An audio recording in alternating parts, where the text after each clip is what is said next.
Bonjour, heureuse de vous trouver ce nouveau vendredi pour vous présenter un livre que j'ai beaucoup aimé et que je pense vous aimerez également. Il s'agit d'un livre d'Éric Emmanuel Schmitt qui est le 5e volume de La Traversée des temps. Vous me direz le 5e volume, pourquoi le 5e volume et les 4 autres? Mais on peut parfaitement prendre en marche cette traversée des temps avec ce 5e volume. Le fait est que si vous prenez en marche cette traversée des temps, vous allez aimer ce volume et vous aurez envie de découvrir les 4 autres et vous serez également impatient de connaître le 6e. C'est une traversée des temps en 8 volumes, 9 je crois maintenant, dont on appréhende qu'elle se termine. Mais enfin, on a le temps devant nous puisque il y a à peu près un livre par an. Les deux royaumes paraissent chez Albin Michel en 2025 et nous retrouvons nos personnages unis par 8000 ans d'intimité. Nous avons fait leur connaissance à l'âge des cavernes, ils sont unis depuis 8000 ans. Il s'agit de Noam, Noura, Derek et Tibor. Nous avons fait la connaissance de ces personnages dans Paradis perdu, le premier tome de cette histoire de l'humanité, et nous avons assisté à leur foudroiement, un soir d'orage, foudroiement qui les a rendus immortels.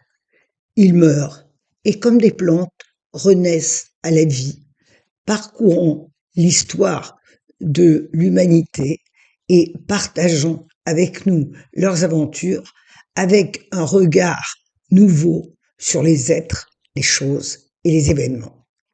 Nous sommes en Gaule, au début de la guerre des Gaules. Nos immortels vont rencontrer Tibère, Spartacus, ils vont devoir fuir en Palestine où ils vont arriver 2 ans après la crucifixion de Jésus et ils vont assister aux persécutions des chrétiens. Les notes de bas de page ajoutent un intérêt supplémentaire au livre. Ainsi, je vous laisse juge de cette réflexion de Pythagore qui rapproche des anti-mangeurs de viande contemporains.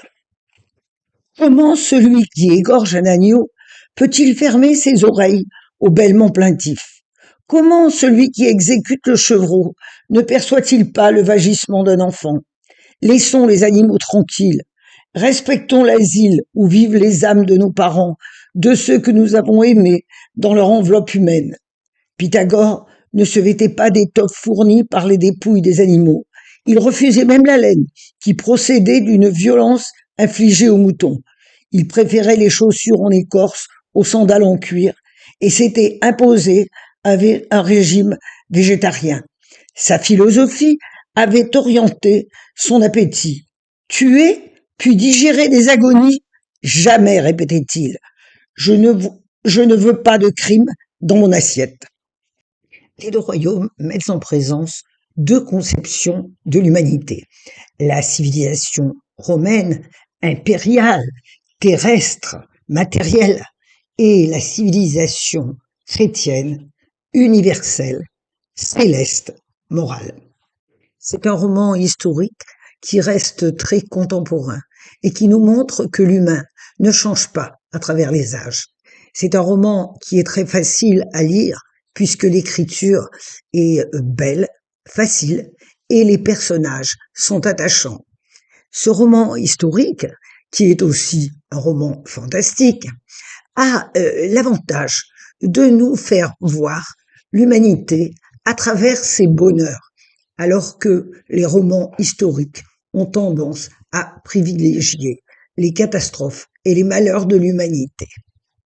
J'ajouterai que on peut tout à fait lire ce livre indépendamment des autres, je l'ai déjà dit au début, mais j'insiste, pour ceux qui seraient plutôt attirés par cette période de l'histoire, parce que l'éditeur a fait un résumé au début du livre où il nous présente les personnages et ce qu'ils ont vécu, ce qui nous paraît extrêmement clair et on peut d'emblée sauter dans la guerre des Gaules.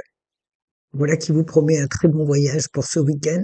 Peu importe le temps, vous voyagerez loin et longtemps. Et n'oubliez pas de vous abonner si vous ne l'êtes déjà, ce qui nous fera le plaisir de nous rencontrer tous les vendredis. Au revoir, à bientôt.